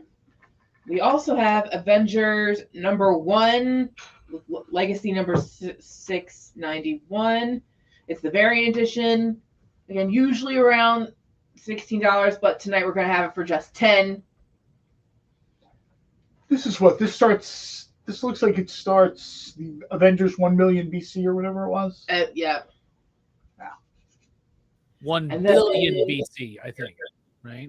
And then Lars Man will take Avengers number 1. Excellent. And then which incentives did Dick drop off that we had not covered yet? Did he drop off an incentive we haven't covered yet? We went over Scarlet. We talked about Scarlet Witch. But, maybe we did go over everything. We just got to do a recap. Oh God, let me check real quick. I just want to make sure we've got. I don't think I. This is done. Did we say which ones were how much the Scarlet Witches were? Which one was which? Because that I don't remember. Oh goodness. This one is 25. That's what the sticker says. All right. Yeah, that Scarlet Witch variant number 1 is 25, and then the Virgin It's like 1 in 100 or something. is. Does it say? What does it say on there? 175. 175. So yeah, the Virgin variants 175. We sold Predator. Throw up the Raza Predator cover again. I'm surprised that's still here. No, I thought someone No, we sold it. Oh, did we we sell sold it? that. I can't believe that nobody's wanting to jump on that White Queen right now. Let's bring up. Okay, that Unless one they already have it. So this, the Sins of Sinister, the White Queen Virgin cover, and that was $250. That was $250. Did you show it? I'm back here. You're right there. No. Go ahead. This is. I forgot this. Okay, that was $250. And then the other Sins of Sinister, number 1, the wraparound, is just $30. The wraparound. I like this. This is a really nice cover. This is a really good price for this cover too. Ooh, excuse me, keep yawning. Goodness. The Children of the Black Sun. That's what it's called, right? Yeah. That's just $5. Do we have any of those left? Or are they all? Oh no, they're still here. Okay. I know we sold 3. How many? Like, was that? I think there's 2 left. Nick keeps changing it every second. It's hard to keep track. Well, what happens is Nick runs in with more stuff, so we tell people there's 2. No, 4. yeah, he'll be like, "There's 2 of them," and then 4 people claim. He's like, "I got 4." But we went over them. Well, Nick will go to a show. Did you buy anything for me? We went over the incentives. The Amy Aftermath. I like that. That's clever. That should be the recap. The Amy Aftermath. I like it. That's good. We still have Sabretooth and Darkhold versus Darkhold #4 still available. I'm pretty sure. We just had that for $10. We just brought up Uncanny X-Men #266, the Facsimile edition, 5-star for $50. Is there anything else we didn't get to? Anything Robbie wants to see? I think we did all the books. I was going to say we do all the books, right? Yeah, So I know we're not that's used to that. the aftermath. Yeah, what the heck do we need? We don't need Rex at all, do we? I'm going to text him right now. I'm like, Amy and Robbie got this, man. Amy's aftermath. I want to say, are all the CCAs are still available? All the CCAs are still available. Yes, I like Amy Aftermath. That is the official That's title. very cool. I love the fact that the CCAs we have tonight are like snapshots of different eras. So yeah, we'll run through them one more time. Of like the Marvel age. You know, you had the Defender stuff, which is more 70s. You had a couple of those books, which are straight out of the 60s. And I hate to say it, but for a lot of people, really nice copies of some of those books are probably just not in their budget. You know what I mean? They're just not. Here it goes, Creative Key. Yeah. Iron Man #600 with Human Torch and Spider-Man cover, the homage to Strange Tales annual #2. It was 75, and then Nick dropped it to 62. That's a super cool cover. Yeah. Yeah, it is now 62. We have that one. We have Thor #1 with Thor versus Kang on the cover. MSRP $149.99. Tonight's price is also 62. I'm wondering if Joe and Mariano got into an argument about who's going to draw all the Starbursts. Like, no. I'm just doing the layouts. You do the finishes. No. And then Captain America #1 with Captain America watching Spider-Man and the Hulk go at it. Usually $169.99. Joe Spilios will take Tonight is 75. Spilios will take the Iron Man. Excellent. Nice. Yeah, that's a real nice pickup. Creative Keith will take Cap #1. Excellent. Great pickup. That's such. I mean, you get 3 characters together. Like, that's awesome. Yeah. And that's straight up. And then the last one we still have is Hulk versus Namor on the covers of the Fearless Defenders #1 and Uncanny X-Men #1. So yeah, that set usually 200. We're keeping it at 100 tonight. So yeah, I think. I mean, if anyone needs to look at another book, just let us know. But I think we actually got through it. The Amy Aftermath. The one time I need Nick to come on in here with extra stuff. He's nowhere to be seen. Sean's Butler, got a question. Yeah. Favorite Marvel and DC characters. I said for Marvel, I love Scarlet Witch. She's grown to be really my main favorite character over the past few years. While I mean, of course, shout out to Spider-Man, Iron Man, Rex. Oh, ouch. Shout out to them, but I'm putting her at #1 for DC. I'm going to keep it up with the girl power and say Wonder Woman. Nice. John, Robbie. Robbie, go ahead. For me, DC is Aquaman. I'm a huge mark for Aquaman. And at Marvel, it's a 4-way tie between Mr. Fantastic, the Invisible Woman, the Thing, and the Human Torch. Nice. So, and outside of that, Blade is one of my absolute favorite characters. So, and he is one of the most underutilized Marvel characters, and they haven't really done him right since the 90s. Right now they have Blade, I guess, in the Avengers, and while I'm enjoying seeing Blade in the Avengers, I just don't think that's the best showcase for him. I like the character. I'm not bagging on the character. He's another character that came from sort of like the black and white Curtis magazine era, so I'm kind of partial to characters like that. I just don't think that rolling with like Thor and Iron Man, Captain America, I just don't think that's where he shines the most. Yeah, it's not really working. And since Rex not here and we can't get a Rex rant, I'll give you a Rockin' Robbie rant. Why do we have Blade in the Avengers? We got a new book, Bloodline, Daughter of Blade. That's fine and all, but like, how about a Blade book? How about Blade? How has Marvel never been able to turn the success of Wesley Snipes' Blade films into success in the comics? Why? Because they don't know how to do it right. They need to holler at me because I got a 5-year plan for Blade. Okay. It's awesome. It's epic. It ends in a giant crossover if you want it to, but I would rather it be self-contained within the book. I got a 5-year plan for Blade. I'm serious. Marvel, you've been messing Blade up for a long time. Let me have it. Come on. Right. We're Nick gonna do needs this the rights to wacky white Blade. format. Nick needs to buy the rights from Blade from away from Marvel and let me write this book. Nick, check your office chair and see if you have any spare change in there, because I So, can't John, believe that's cheap. We know you have a special place in your heart for a certain character in green. But any others? DC, obviously, I've said it before. My favorite DC character is the 1960s version of Hal Jordan's Green Lantern.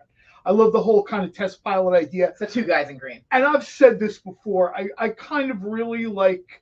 I think certain characters just fit in certain eras, right? When they try to drag Hal Jordan, I'm not going to say it doesn't work, but if you leave Hal Jordan in the 60s, very much like a Darwin Cook thing, I think you get the best version of that character. I heard my name called. You did. Did you guys actually sell something? Yeah, everything's either gone We went or. over everything. Spilios took the Iron Man 600. Nice. Diaz took Captain America #1. So we still have a couple. We still have a couple things available. I can't believe the Mignola-inspired Thor did not sell. I think it was 62. That's a surprise. I'm surprised the Amazing Spider-Man 17 variant covers didn't sell too. Wow. Oh, Dwayne's a pain. That's a great idea. What, Iron Nick? What? No.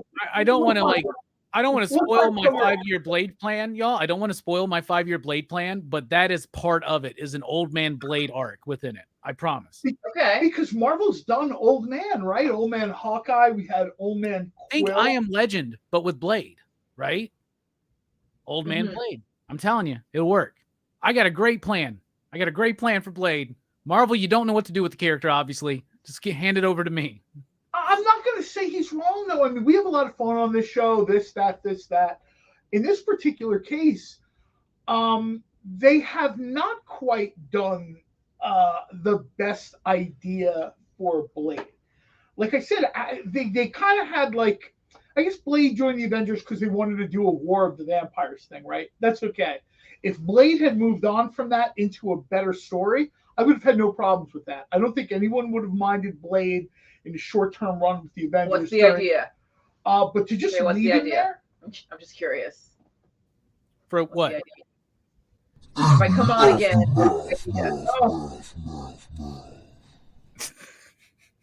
What? Amy's Aftermath. That's what that was. That's nice. Oh, is that the Aftermath? All right, I love that. That's cool. TJ James, I don't know if that's quite how it works. Disney does own Marvel, and Nick, Dynamite is doing Darkwing Duck, Gargoyles, and a couple other things. TJ, so you're saying there's a chance. You're saying there's a chance. There's a chance. You know what? In this day, nothing is off the table. Kind of thinking. Rex might be out of the job. Rex will be on the 4 a.m. show with a not award-winning host talking. Amy, if you were asking what my idea for Blade is, I can't let all of that out of the bag right now, right? But it's big and it's epic. It's good. I don't want nobody stealing my stuff, right? And my artist I would pick is Juan Ferreira. I need Juan Ferreira on it. Once we're actually off the air, or email her. No, I did like the idea of certain characters when they do Old Man. Like, I have problems with Old Man Quill because I just don't think Peter Quill's going to live that long. That guy's terrible. He's just not very good at what he does. And eventually it's going to catch up with him and he's going to get killed. So when I saw Peter Quill as an old man, I'm like, that one's hard to buy into. Hawkeye, no problem. Logan, well, yeah, sure. He's old man Logan when we see him introduced in the Hulk book. He's already old. And certain other characters you see as old and it's not a problem, right? One of the best incarnations of old man Peter Parker is he gets a little soft around the middle, and the older he gets, the more he looks like Uncle Ben. That's probably like my favorite version of that character when he's old. I know they've done versions where he's lost his leg and this and that. He's kind of crazy and he's turned into a spider. But my favorite version is where he just kind of looks like a Steve Ditko version of Uncle Ben. It's exactly what you'd expect, right? His hair is kind of thinning. It's getting white. He's not he didn't wear that skin tight suit anymore because he's enjoying some of the good home cooking, and he seems pretty happy. That version of Spider-Man, I think, lives in Queens with like Mary Jane in Aunt May's house, and I sort of like that kind of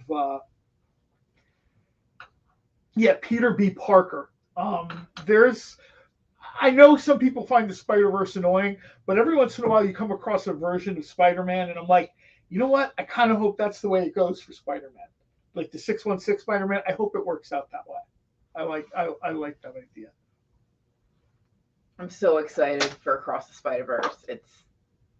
I just can't. I think everybody's waiting for it. It's like a big hit. That comes out this year, right? That comes out this year, right? What do you think is going to be a bigger hit? Because I think, well, first of all, what's going to be a bigger hit? Across the Spider-Verse or Super Mario Brothers? Because I think Super Mario Brothers has potential to be the highest grossing movie of the year. The screen went blank for a second. I was like freaked out. Okay. Nick is in the other room going.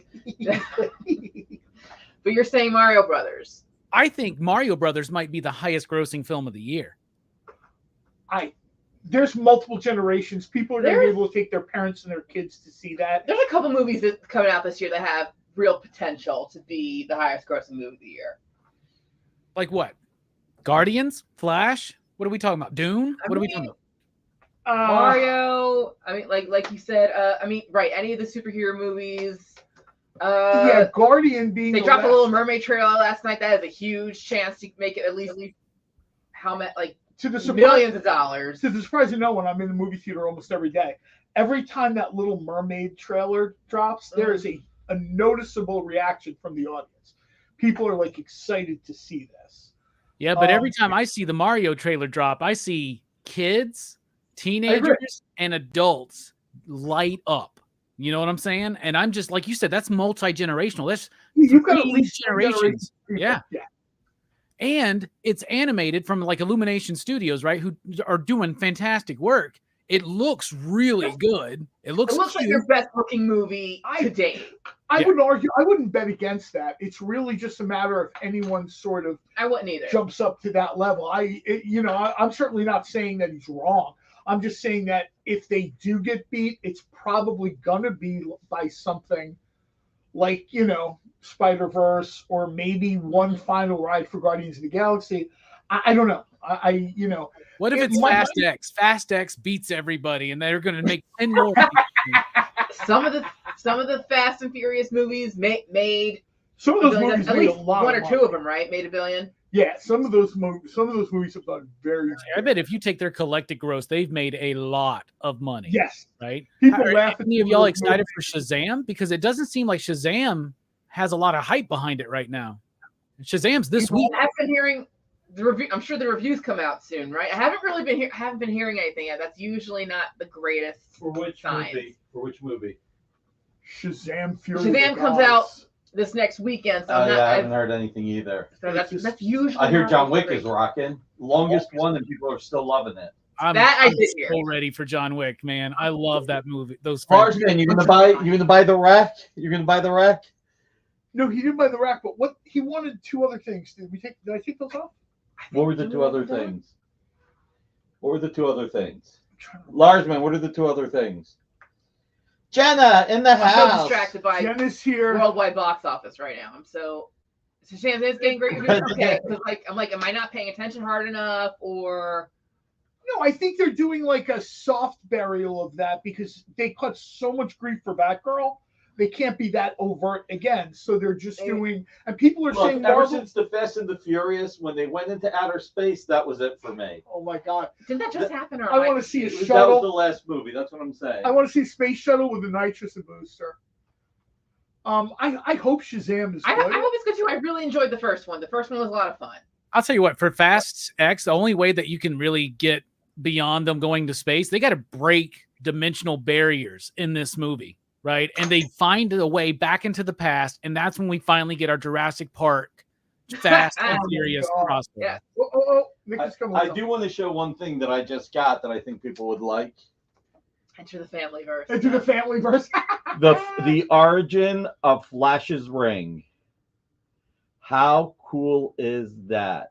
Ooh. how much do we think Flash is going to make? It's going to do great. I think it's going to make $1 billion. I think I Michael think Keaton Think it'll is pitch going the to do it. billion? I predict it'll be between Wonder Woman, the first movie, and Aquaman. So somewhere between 800 million and 1.1 billion. That's my I agree. prediction. I agree because it's the Michael Keaton nostalgia for Batman, right? Like when I The saw only reason people are really saying it. So when I saw people Batman Returns again. at the Super Bowl, like people lost their minds. They didn't know anything about. They don't know about the Ezra Miller situation. They didn't know they've been making Yeah, this they were movie making for 4 about years. that. They saw They Michael just Keaton. go, Michael Keaton's back as Batman. They're going to be there. Well, they did it a really thing too, because the way he said, "Yeah, I'm Batman." Yeah. Like people like me who have not enjoyed any of the other Batman actors, for me, I'm like, yeah, that's actually Batman. I really liked. I was. Wait, oh, Jenna, all Valiant tonight, man. I was talking about Valiant a while back with Alec, and I was like, dude, no offense, but you had to be there. Valiant had the coolest stuff, had these covers. Jenna, we just mentioned Exo Manowar a little while ago, maybe right before you joined us. Somebody was throwing out suggestions for CCAs, and I said I wanted to see Iron Man versus Hardware from Milestone versus Exo Manowar from Valiant. Spilio says, look out for the Sham reviews. Will do. So the original question was Mario versus Spider-Verse. So Robbie, you say Mario will do better. Yeah, I think so. But they'll both be right up there, I think. I just think Mario, because the first Spider-Verse movie did phenomenally well.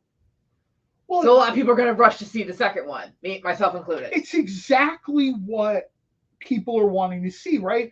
Nobody wants to see yet another. Spider-Man is almost a Batman now. I know he gets bitten by a radioactive spider. I don't need to see this anymore. In my lifetime, I do not need to see another live-action version of Bruce Wayne's parents getting shot in an alley because they just didn't take an Uber home. I don't need to see. So the original Spider-Verse made $385 million.